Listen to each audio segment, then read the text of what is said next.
এতে কোনো সন্দেহই নেই যে বর্তমানে ক্রিকেট বিশ্বে কিন্তু অভিষেক শর্মা সব থেকে ডেঞ্জারাস ব্যাটসম্যান। আর সে কিন্তু বর্তমানে আইসিসি টি-20 র্যাঙ্কিংয়ে 1 নম্বরেও আছে। সুতরাং এর থেকে কিন্তু বোঝা যায় সে কতটা ভয়ানক হতে পারে বিপক্ষ টিমের জন্য। আর এখানেই প্রশ্ন আসে যে তাহলে বাংলাদেশের কপালে কি তাহলে কষ্ট আছে সত্যি? যদি বলি না তাহলে কেমন হয়?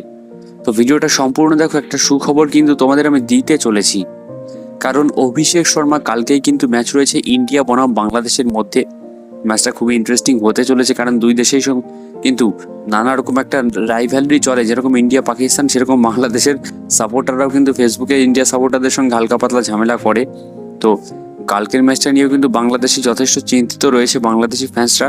তবে তার আগে একটা সুখবর কিন্তু তোমাদের জন্য বেরিয়ে আসতেও পারে। কারণ কি, প্র্যাকটিস চলাকালীন কিন্তু গভীর চোটে আক্রান্ত হয়েছেন অভিষেক শর্মা। তার কনুইতে চোট লেগেছে, তাই সে কিন্তু বর্তমানে ভীষণই গুরুতর চোটে আক্রান্ত রয়েছে। এবার এখনও কোনো অফিসিয়াল স্টেটমেন্ট আসেনি ভারতের তরফ থেকে যে অভিষেক শর্মা খেলবেন নাকি খেলবেন না। তো এটাই হচ্ছে এখন প্রশ্ন। সেটা আমরা কালকে বিকাল হতে হতেই জানতে পারবো যে অভিষেক শর্মা খেলবেন নাকি খেলবেন না। আমার মনে হয় এটা বাংলাদেশের পয়েন্ট অফ ভিউ থেকে দেখতে গেলে একটা বড়সড় সুখবর হতে পারে বাংলাদেশি ক্রিকেট ফ্যানদের জন্য।